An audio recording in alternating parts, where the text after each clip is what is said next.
Yeah. Sweet. All right. We're recording. Okay. All right. Hello, everyone. Welcome to the Do Epic Shit Today podcast. I am Hannah. This week, I'm joined by Mr. Danny. Hello, Danny. Hi. How are you doing? All right? We're doing great. We're doing great. So, Danny, you're an inspiring individual, and I'm just going to read through the bio that I have because we'll break down each of these topics that I highlight, but I just want the listeners to hear how amazing you are. Okay. So you're an inspiring individual whose guiding force is making his daughter proud while striving to be and make the world a better place for her and yourself. So, Danny, your adventures include hiking Kilimanjaro, tackling the Grand Canyon, and you competed in a charity boxing challenge that raised an incredible 17,000 pounds. And so I just wanted to quickly highlight you because all of the things that you're doing, underlying all of your motivation, is really to inspire others and to be a guiding light as an inspiration for your daughter, which I think is so amazing. It kind of it feels a bit weird, obviously, saying that because I never sort of see myself as that sort of person. But obviously, when we spoke previously, I started making a note of all the things that I had sort of done and gone through, and like events and activities and stuff like that. And I thought, that's a pretty full A4 sheet of paper of different things. Yeah, so it's definitely been It's without taking credit for it. I guess it's a bit strange when you look at it on a bit of paper like that. So it's.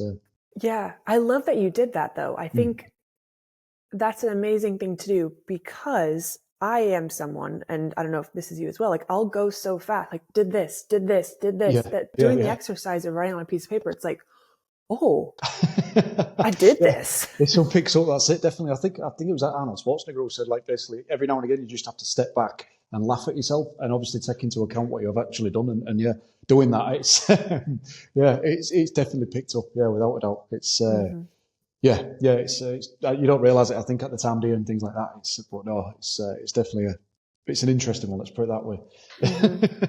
Definitely, Yeah, I agree with you. Yeah, it's pretty good. We got connected through Ash Foster, who I had on the podcast show, I think, my brain is forgetting, but I think it was about maybe 2 months ago. Yeah. Because it's March now, which is absolutely insane to think about. Jesus, wow, yeah. Yeah, I feel like January was like the world's longest month, and then February, you blink. Just like that, it's gone.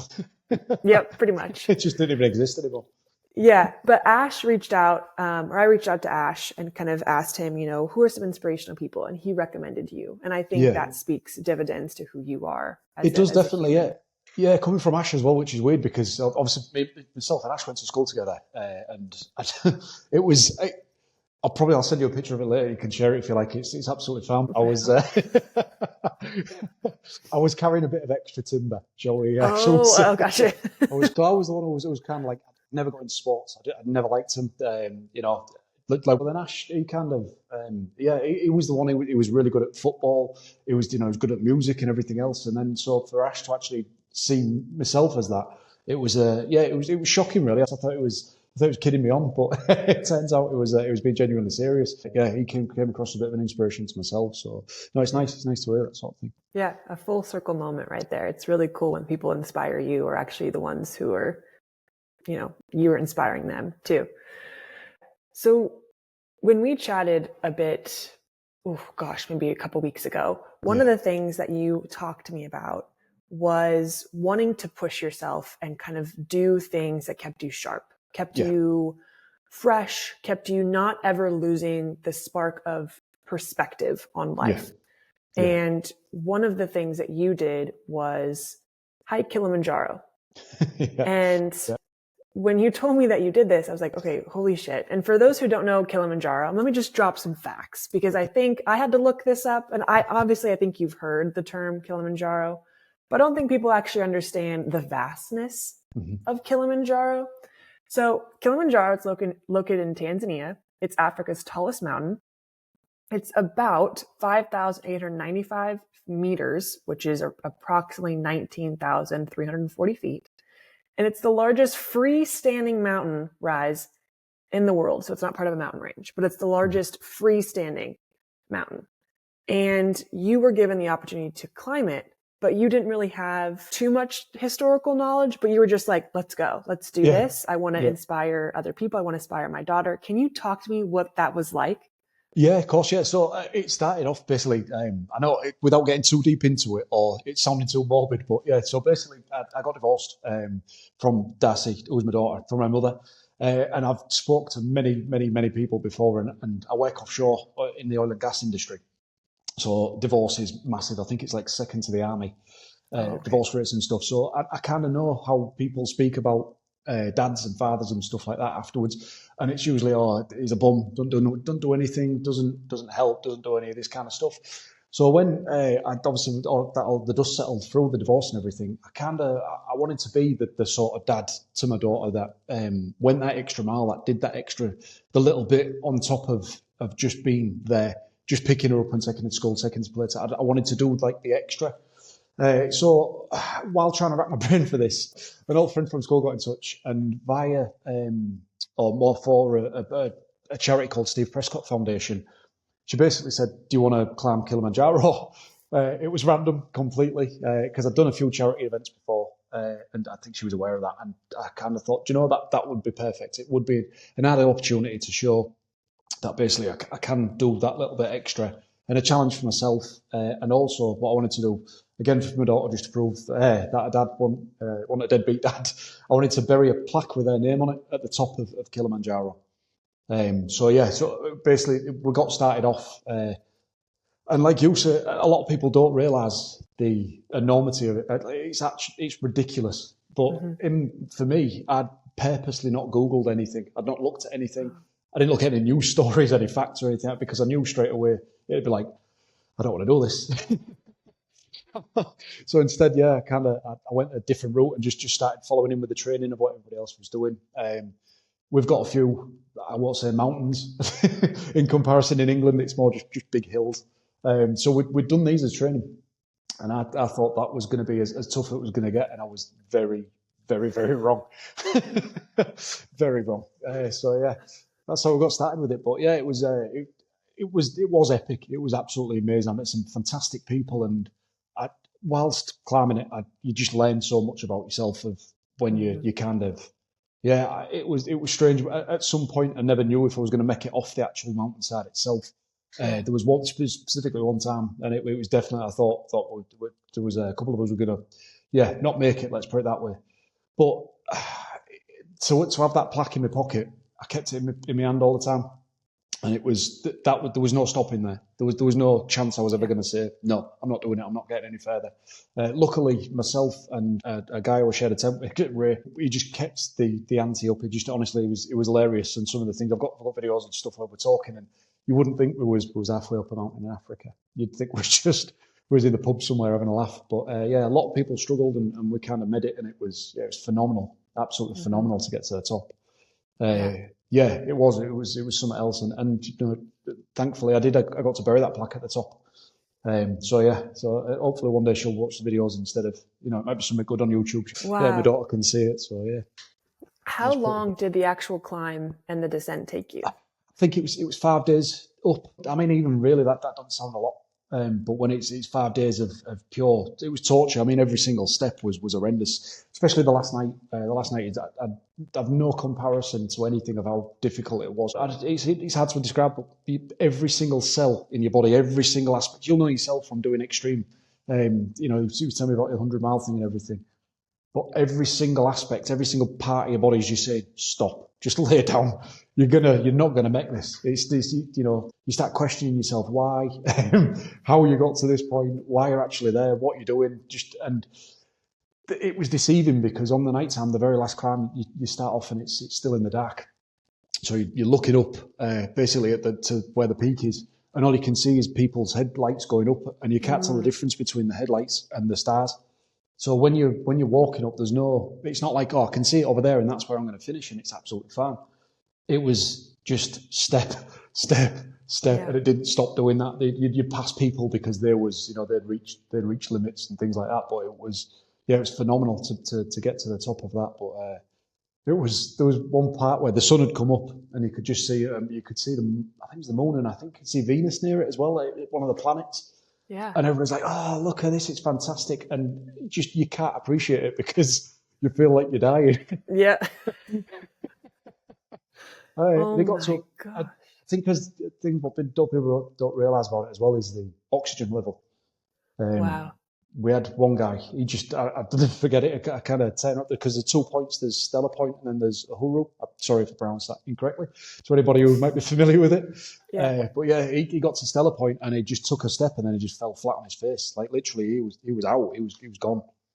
So yeah, it's deceptive as well for thinking how people was doing. 1 minute they're absolutely fine, the next they're on oxygen and stuff like that. So yeah, it was, it was some going.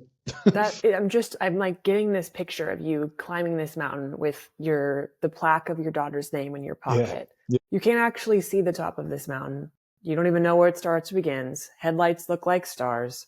I'm just trying to get this picture of like you in the night pushing forward, pushing through with your daughter's plaque in your pocket as your reason. As well, I was because I've got a friend who was in special forces, and he said I asked him for any advice like this on what to do. He said the human body is capable of some amazing things, and it's true. And you'll know yourself, and you speak to some fantastic people who'll be able to tell you the exact same thing.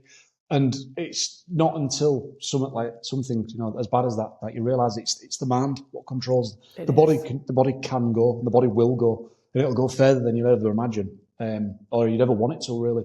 And it's the mind what makes you give up. So a few months prior to it, I dropped my daughter off at her nursery for the first time, and it's a really really stupid memory, but she basically. When I dropped her off, it was the very first time, and then I went back to pick her up like an hour later because she was having like a bit of a taste of it. And it's the first time I'd ever properly been away from her for that long. And she ran up to me and just got like in my arms. She couldn't have like cuddled in anymore, and then she just like did a little shake and was happy. And for some reason, that memory just kept playing over and over and over and over in my mind. And it got me through because while I'm thinking of that, again, I'm not thinking my feet are absolutely crippled.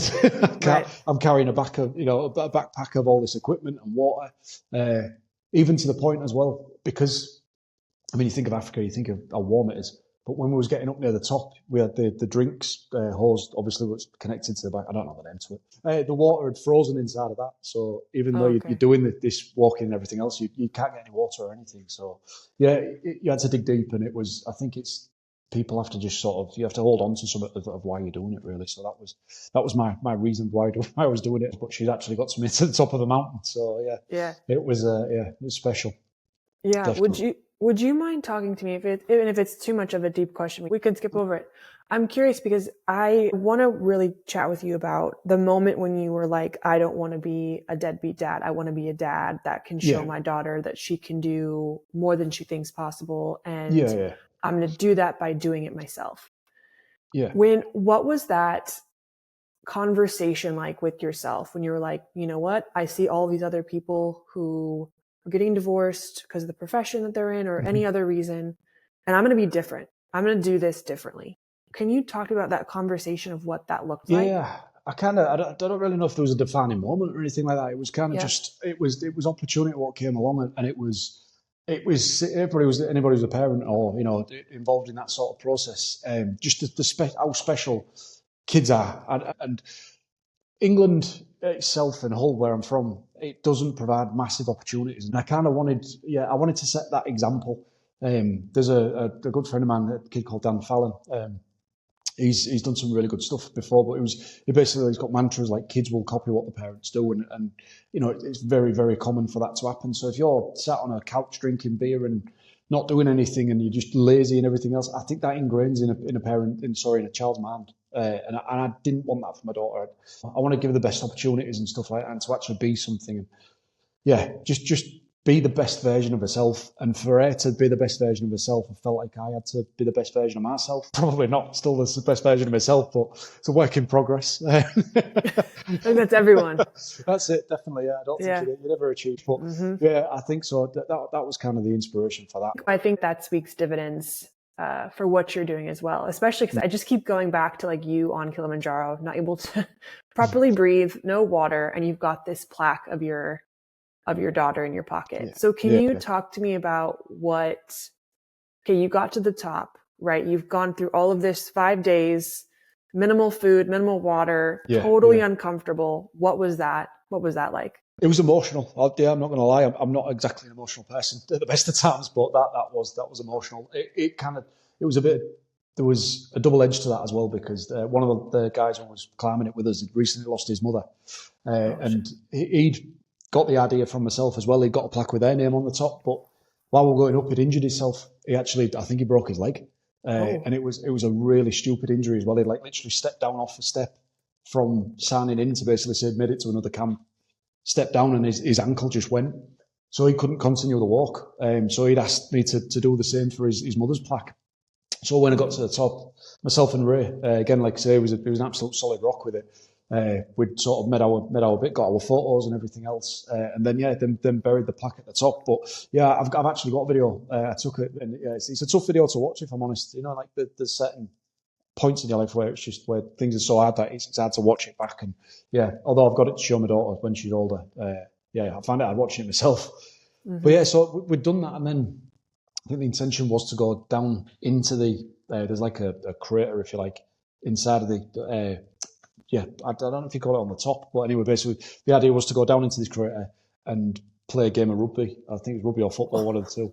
I know, yeah, it's as mental as it sounds. Anyway, we'd gone to lay down just to sort of like try and gather ourselves a little bit and everything else, and I just felt myself shutting down basically, and it was kind of like, right, we need to get out, and it was really strange because there was a couple of people on that walk who were absolute just machines. You know, like just like one of them, Lindsay Prescott, whose husband, obviously, with the charity was in aid of. She was there, and right the way through, she was just absolutely steaming through everything. She got people going. You know, come on, we can do this, we can get through. And I remember coming up out of the crater. I remember seeing her struggling, and I thought, now I know we're in trouble. Yeah, it's when you see the strong people go down, that's when you know you're really struggling with it. So when you see the strong people go down, just thought, that's it. Let's get out of here. So yeah, we had to vacate. But yeah, oh my gosh, it was weird. Obviously, as soon as we got up we had to go back up to the top again, and then started coming back down. And literally within an hour, you just started feeling better again. You getting, gathering yourself. You started thinking straight. It was really crazy. It only took 2 days to get down. Oh, okay. But yeah, you just instant, like say I've got videos of it, and it just kind of, you can see the difference in the videos. You know, it's really, one of them, your lips are all blue and everything else because of obviously the lack of oxygen. The next minute you're sort of sweating in the heat again. But yeah, I met some fantastic people, and each one of them had their own journey. Each one of them had their own reason for being there and reason for doing it and things like that. And that was a positive thing as well, because obviously I had my aspects of why I was trying to get through it, and then you had everybody else who had their stories for doing the same, and it was interesting for that. This was all fueled by the love you have for your daughter, and to show her that you're capable of much more than you give yourself credit for. Yeah, big time. Yeah, and the same again when we did the Grand Canyon. That was another trick on top of that, and when I did that, it was exactly the same. It was, although when you looked at the photos and everything else, it looked like it was some kind of just like a weekend stroll.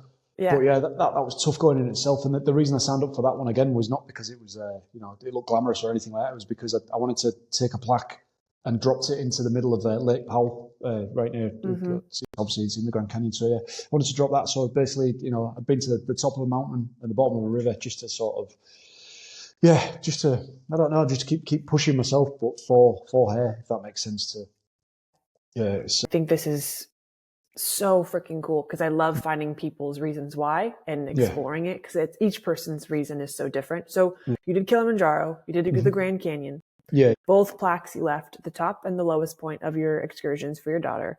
And then, so this boxing, I have a little bit of notes on it. So it's ultra white collar boxing was the title of it.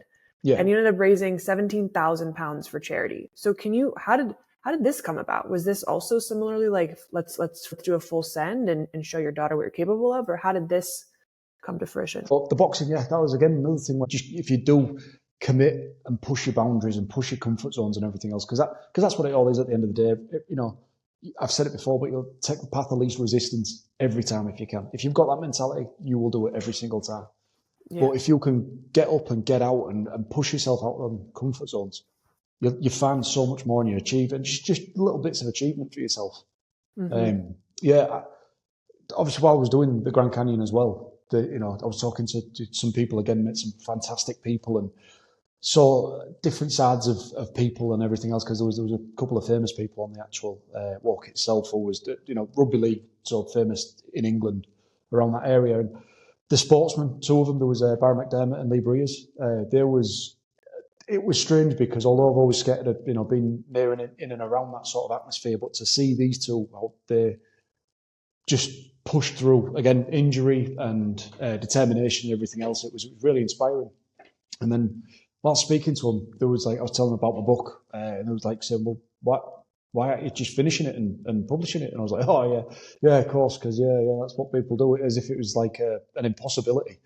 But it was meeting and speaking to these people, and it was I am actually going to do it. And it was after that trick I decided to really push through and get that published. But it was more, again, same thing for my daughter. It was because I wanted to show that, although you don't think you can actually achieve something, you can do it. And if you put yourself out there, people might respond positively to it. So again, that was another part for her, really. Yeah, I feel like the largest limits we put the largest limits on ourselves. Yeah, definitely, yeah. So for the boxing aspect, because you're not a boxer, you don't have background in boxing, can you walk me through how this opportunity came to arise? And then the training and preparation, because you went from, keeping your body moving to stay healthy to now, okay, we're boxing. This is a legit boxing match. Yeah. So a lot of years ago, there was, Hull, you might not know yourself, but Hull's a massive rugby town. It's huge. It's rugby league. So a lot of years ago, there was because there's a lot of rivalry involved in this. So what basically started happening, a lot of the clubs decided to, instead of just playing rugby against each other, they'd organise charity events where they'd box each other. And it was round the corner from where I lived. So basically, a couple of lads who I knew who was boxing, I enjoyed sparring. I absolutely loved it. I still do it to this day. I rarely get a chance to do it now, but I absolutely loved sparring. I'd be sparring against the lads who was rugby players who was training for fights and for white collar fights and everything else. But I never actually got to any competitive level. I think I signed up for the club at one point, but I never ended up competing. So I've kind of always skated around the idea of boxing and always wanted to do it. And then this ultra white collar came up. There was two places where I could do it. One of it was local to where we was, and then there was another one just outside in a place called York. And I never wanted to do it local because there's a massive difference between, not that it should be the mentality you take, but if you lose or if you injure yourself during a fight in front of everybody, you just feel me myself personally, I know I'd feel extra stupid. And as well, because, one of these where I've now got to the ripe old age where I think surround yourself with positive people, and I've got a theory, and it's it's $1 million friend theory. So if I said to you, I've just won £1 million, your natural reaction, potentially, as a friend would be, that's brilliant, nice one, well done, I'm really happy for you, what are you going to do with it? But a lot of people's would be, well, why have they won that? They don't deserve this, they don't want it. So I'd try and avoid that sort of person if I can, but obviously it's unavoidable a lot of the time, and you don't really know. But yeah, I'd prefer to have sort of £1 million friends, if you like. So when it came to the choosing, I wanted to do it in York, which was a bit further out. So anybody who would travel is somebody who wanted to actually see you fight, who was a $1 million friend. So signed up, and then it was 8 weeks worth of training, which you had to do a bare minimum of two. I think it was two sessions a week, which we could manage. And it was brilliant. It was, because I knew I had a goal and I knew I had somewhere to get to. I didn't want to be that person who I lost because I didn't do enough training, or the other person beat me because he went for that run in the morning and I never. And it was inspiring for myself to sort of, it got me up, it got me out there, it got me at it. So, and it was again the same for my cousin because he was worried. He would concentrate a lot on his weight, which I kind of thought was a bit daft at the time. But when it came down to it, I think we both came to the realisation it didn't matter which weight he was at. You could be 150 kg as long as you could, do the six minutes, 3 rounds. Don't get your face punched in, pretty much. Basically, try, But it was miles better. Yeah, but it was good. The full experience, I would recommend it to anybody, because there was everybody who started off, every walk of life, if you like. When we turned up at the gym, I think there was 30 people there, men and women, mostly men, to be fair. But some people range from never having a fight. So everybody had their own story, their own backdrop to it again. And it was good to see people come from 8 weeks of never having a fight to competing in front of, I think it worked out about 900 people at the beginning of the night. So and again, that was another aspect. I'd never, again, I'm introvert, so I don't like big crowds and stuff like that. And then to step into a ring in front of, I think by the end of the night, it's probably down to about 600 people, but to step out in front of those people, it took a lot. And although Kilimanjaro was, you had the aspect of, I need to get through this physically because I'm here. I can't turn back. You can't just walk down the mountain or anything like that. I've got to do it. The boxing match was more of a mental thing. And I'd never felt nerves. Well, I have, but not for a long time. It was, I mean, the night before there was no sleep. My guts was churning completely. I was thinking of every excuse, which I have done before, and I'd really admit it. Thinking of every excuse to pull out, like, oh, I can't because this has come up and it was a mental torture. But again, it was, character defining. Really, is the best way I could describe it. Really, yeah, it wasn't. And I wanted to. Long-winded way around it, but I wanted to show that this is the type of thing you can do if you do put yourself out there, put yourself at it. And I hope hopefully my daughter does pick up on that. Or I did just get my face punched in for nothing. Yeah. Well, you ended up raising 17,000 pounds. I think that's also like you have your stepping outside your comfort zone, acknowledging like, okay, this is a whole new world over here of boxing and being in front of crowds, introvert, super uncomfortable. Yeah. And then also navigating that and pushing yourself to do it anyway. Yeah, definitely. Yeah. Well, it's having that, it's again, the inspiration. If it had been just me and nobody else knew about it, same as everything else. If I get up in the morning, I don't feel like going for a run. I've let nobody down by not going for a run apart from myself. But knowing that, I'd said to my daughter, I'm going to do this and this is what's going to happen. And she's actually started doing a little bit of boxing with me and things like that. And she loves it. Do you know what I mean? So yeah, knowing full well that was going to be an example I was going to set, I had to do it. I had to go through with it. It had to happen. And yeah, the charity side of it, I mean, it was the event itself on the full night, raised 17,000. But yeah, to be part of that was phenomenal. It was brilliant. Yeah. Looking back now, if you had one thing that you could take from that event. The nerves the night before was because I didn't find out I was fighting until the day before the fight. So in your mind, it's the biggest monster. Do you know what I mean? It's the most scariest thing you could go against. And it don't matter. People say about bravery and stuff like that, but it's not just running into something. It's not running into a fire. It's being scared, but still going through that fire. It's still doing it. Courage. And that's and that's exactly what I took away from it. Is that although everything was big and it was scary, but if you fear it, you lose twice. Yeah, that would be my big takeaway from that. Would definitely be, again, human bodies, can achieve some amazing things, and that night, I felt like I really did. Yeah. Have you heard the quote that being scared is not a legit enough reason to not do something?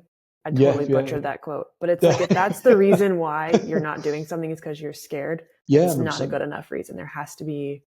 Yeah, there is. It's everything creeps in, doesn't it? It's self-doubt. It's the embarrassment. It's everything. It's every aspect of it. But you know yourself. If you're putting yourself out there, you will get people who don't want to see you do well, who don't want to see you win, who don't want to get you through anything. And I found that again is a bit disparaging itself. But yeah, you just got to do it. You got to push yourself through those limits. Definitely, and even if just to find something out about yourself is literally to get through every single one of those limits. Yeah. Yeah, definitely. You've talked about writing a book, and I wanted to kind of highlight this because I can't remember the specifics of how many books you've written. It's a bit of a long-winded story, I guess, with it. So I've worked offshore for years. I think since about 2002. And when I was training to work offshore, obviously I never realised it at the time, but I've got dyslexia.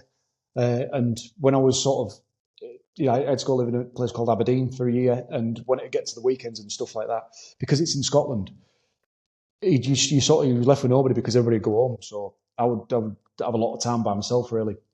And I started reading, and I'd never properly, and since school, I'd never sat down and actually read a book and enjoyed it. And I remember the first book was Fight Club, strangely enough. Nice. Yeah, it's a really good book for anybody who's not bothered with it. But I really enjoyed it, and I remember I read it in about 2 or 3 days, and I thought I didn't think that'd be possible.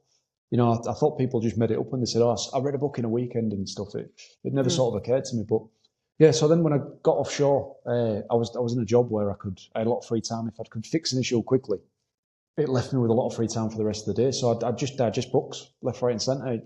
We'd fly from an airport. I'd buy an airport novel. I'd read the book and then just go through it, really. And then it got to a point where I'd read that many. I was kind of guessing the endings because I like detective novels and things like that. I was guessing the endings before it got near the end.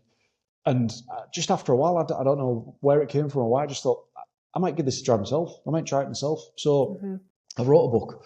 It was only, I think it was only 135 pages long. It was self-published. It was before AI could do anything with my writing, so the spelling and grammar will be absolutely horrendous. But yeah, I wrote it and I thought I'll just put it out there and see what people think. And I got some really good feedback. It was dark. I mean, it is really, really dark book. I read it back and I think, Jesus Christ, where did that come from? So yeah, I wrote it and then it kind of, I thought, I want to do it again. I want to write another one, but this time I want to put everything into it. If I'm going to get it published, I want to go and say, I've done this, I've given it my all again. Same thing. Push yourself that little bit further. And I did. I like detective novels, and this one was set in Hull in the 1800s. And I kind of picked that because now with technology and everything else, same thing. People will just go, oh, yeah, but what about this and that beyond that? And you lose it, disparages it a little bit. So I did a lot of research on Hull back in the 1800s, and then I just started writing, and I loved it, and I loved the process. I'm a fond lover of classical music and stuff like that. So I was listening to that while I was writing it, and it just seemed to work. Everything seemed to fall into place with it, until I, by accident, deleted nearly half of the book. Oh shit! Transferring from one app to another, it got rid of like half the book complete. So no. I had to start again. But I was travelling to a place called Amsterdam. I don't know if you're familiar with Amsterdam, but it's. I was going there because the actual aesthetics of the place was exactly like Hull back in the 1800s, maybe a bit more jazzed up, and it was getting me time to be away. So yeah, I was doing that, and I was really, really, really enjoying it. I loved the full process of it and finding out things. And I'd go to bars and just listen to people talking, listen to the stories and things, and that incorporate itself within the book. So yeah, and then halfway through, Darcy was born, and she just completely put a stop to all of it. Yeah. Any free time I had, and also as well because it was a dark book. It was because it was a murder mystery. Yeah, after the Grand Canyon walk, I kind of thought I want to finish this. I really want to go through with it, and I was really proud to say I did. It was a big achievement for myself. Yeah, that's impressive. What? Yeah. So just from properly being in a situation of not reading every day to devouring books to being, I could do this. That mindset of why can't I? I am fully capable of doing this. Why can't I write a book? Exactly. Is so powerful. So powerful. Mm-hmm, definitely, yeah. And especially like I say, because I found out I was dyslexic after I wrote my second book. So basically, writing itself to me is it's horrendous. Like, so I'll get I's and E's mixed up, and B's and D's and C. To actually write a sentence and everything else is sometimes it's unrecognisable. Fantastically with technology, I can get the gist of it, so it's not so bad. And then when I sent it to my publisher, she turned around and said, "Well, why didn't you tell us you was dyslexic?" And I said, "Well, because I never knew. I didn't know I was dyslexic." And I was like, "Oh, it's interesting to know that." I made it, I think, about 35 years and nobody ever picked up. No, yeah. There's the British schooling system for you. So, wow, that's crazy. But no, yeah, and it was one of those things. I always kind of think like if I can do it with that sort of thing holding me back, anybody could do that. I wanted to highlight this, and I don't know, maybe because you live your own life, so maybe you don't recognize it. The fact that you, number one, realize that like, hey, this would be really interesting or cool. Insert Kilimanjaro, the Grand Canyon, boxing, writing a book. You actually do it. I think that is so amazing because people have, generalizing the crap out of this here, so many people have so many amazing ideas that could change the trajectory of their life or add an experience that's invaluable, but they never do it. And I think it's really cool that you just, I'm going to do it, like you do that. Again, it's the same thing like I was saying about the journey on when you're driving down the highway or the motorway and you've got your own journey now.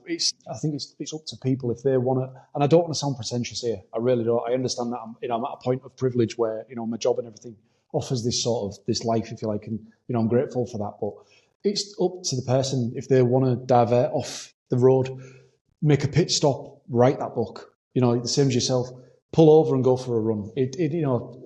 It's up to that person whether they do, or if they just want to coast on and just carry on and not do anything and dream about if they'd have stopped at that restroom or, it's up to you if you do or you don't. And I think people put a lot of restrictions on themselves, and for whatever reason, everybody's got their own reason. But I do think it's at some point you just have to go, yeah, fuck it, I'm going to. Yep. Yeah, exactly. And that has been it's been a common theme right the way through. I mean, I've done skydives, not bungee jumps. I don't think I'd ever do all that. But I've done just certain different things where I've just could have quite easily just gone, do you know what? I'm not going to bother with that. I'm going to give it a miss. But then there's no story at the end of that, is there? There's no tale at the end of this. I once heard a theory that there was somebody in an MRI, and when they passed away, they left them in the MRI scanning, and the last bit of your brain to shut off is your dream part of your brain. So that's where I think it's a bit of the theory that you just dream what's happened in your life. You dream about what you've achieved, and I didn't want to be the person at the end who didn't have any of those dreams. Yeah. Other people will, they'll have their own aspects of life what they're proud of and everything else. But I wanted it to be a good show reel. Let's put it that way. Yeah. I wanted it to be insert clips of some epic stuff from my daughter, if I inspired her to go on. And it's been a life lived. Do you know what I mean? It's been a life achieved.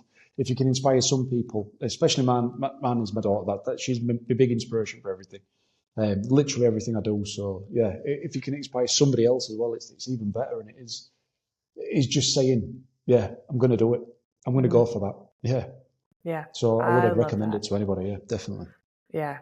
So one of the things I wanted to ask you, and this, I hate this question because I think it puts the pressure on the fact that you have to do something. But your daughter is your North Star, if you will. It's very wholesome. It's amazing. I think. Yeah, definitely. Yeah.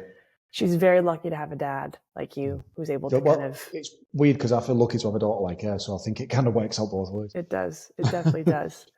But it reminds, I think, me at least, one of the things that spoke out to me is our goals are our own, but they have a never-ending limit on the level of impact, right? Yeah. So someone seeing you hike Kilimanjaro could have inspired your daughter, but it could have inspired somebody else on that trip. Definitely. And I think that wholeness and mindset that you bring of not ever wanting to live a mediocre life and just showing your daughter what's possible. Yeah. Do you have anything planned that you're working on this year? Kind of at the minute, it's everything's up in the air at the minute because again, my daughter she's moved to Spain with her mum. So as you can see, I mean, this isn't British aesthetic here. I was about to say it's very nice. But yeah, the biggest thing at the minute is obviously trying to get settled in at Spain, and that incorporates everything into that. I want to learn Spanish language because I want to teach her and I want her to teach me. She's actually teaching me little bits of Spanish, and I've got a Spanish teacher at the minute, but I think Darcy takes precedence over that one. But yeah, so it's moving, but again, it falls into that aspect of I'm well out of my comfort zone here. Yeah, this is not normality for a lot of people, and again, I am privileged to be able to do it, and I fully recognise that. But yeah, it's that is the big thing this year is to get settled in Spain. And just make the most of it, really. I think that is one hell of a thing to do this year, to move to a different country to be with your daughter. Not all dads do that. I hope not all dads do make that effort. So I think it's... and again, I am privileged in that sense to be able to do it. If I was working a normal 9-to-5 job, I understand people have got that sort of responsibility and those hours and everything else, but I'm very fortunate at the minute. I did definitely have a conversation of, fuck it, let's do it. At one point, so it's you've got to, again, pushing out of comfort zones, all of its little aspects of that. So yeah. All right. So we've jumped to another fun part of the podcast called rapid fire questions. Okay. All right. So what is one thing that you want listeners to know about you? Well, I think for myself, I give great advice to people, but I don't take it myself. Okay. So if I'm ever saying to anybody, go out and go have a run and go do this and go do that and everything else, but I don't do it myself, so don't feel bad if you don't take the advice. Fair. Very fair. Yeah. Very fair. Okay, favorite book of all time? It's a tough question because, like I said, I do enjoy reading books, but there's a book called The Third Policeman by Flann O'Brien. And again, it'll be one of those that's probably never heard of. You could probably go to a library and you'd never find it. You've literally got to try and discover it. But it was a book to me that I had to stop reading at one point because of the insanity of it. It bends the mind that much that you just cannot. It's a fiction book, but the stuff what it covers, you can't you can't fathom it. It took me like three times to read it, but when you get to the end of it and everything else, you think, where has that come from, and how does somebody manage this, and how did I get through it and everything? It probably meant it leaves you thinking. I couldn't read after it for about 2 weeks. I couldn't read another book. My mind was that engrossed into it. So if you're, I would say if you've got a few months to be able to, and a level of insanity that you think you can reach, definitely give it a read. It's crazy. Okay. Yeah. What is it, third policeman? Yeah, the third policeman by Flannel Okay. Brown. It's not even his real name neither, by the way. The person who wrote it, he's made that up as well. So Hey, he's I like it. crazy, very I like crazy, it. but amazing. Okay, what's the first thing you do when you wake up?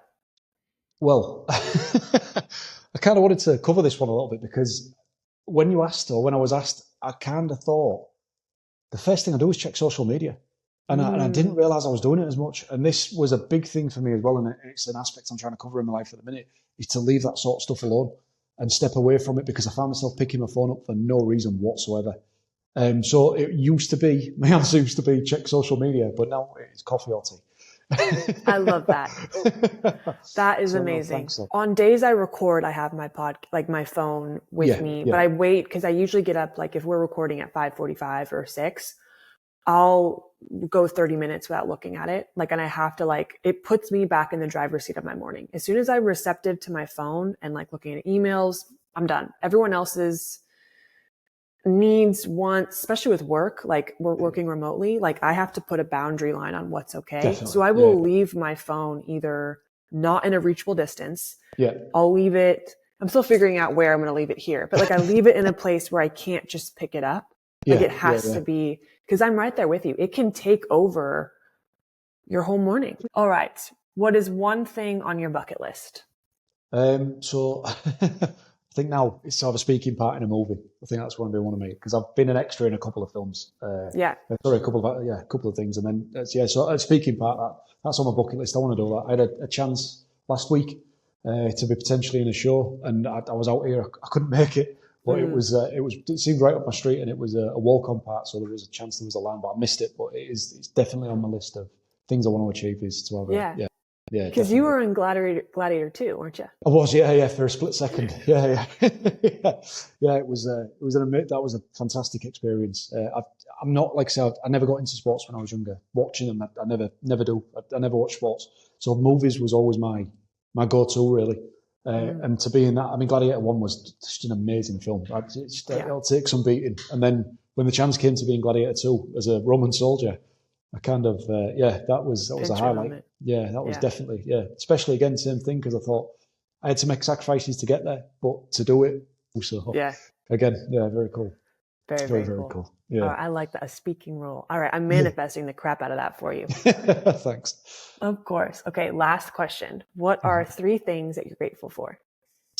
Definitely, Darcy's happy and health. That's one of them. That's the main thing. To have that is, I don't think people appreciate it. Your health, and everything else involved in it, and the ability, I think, to be grateful of that every single day is an important aspect. My family has got, their health and happiness as well, but it's a supportive family as well I've got, so I'm very, very grateful for that, and also the position I'm in. I understand it's fortunate, to be able to speak to yourself from where I am, and obviously to be able to talk about the things I've done. I'm grateful for that all the time. Mm. So yeah. That's it. That's the podcast. You crushed that microphone drop. I loved it. That was awesome. Cheers, thank you.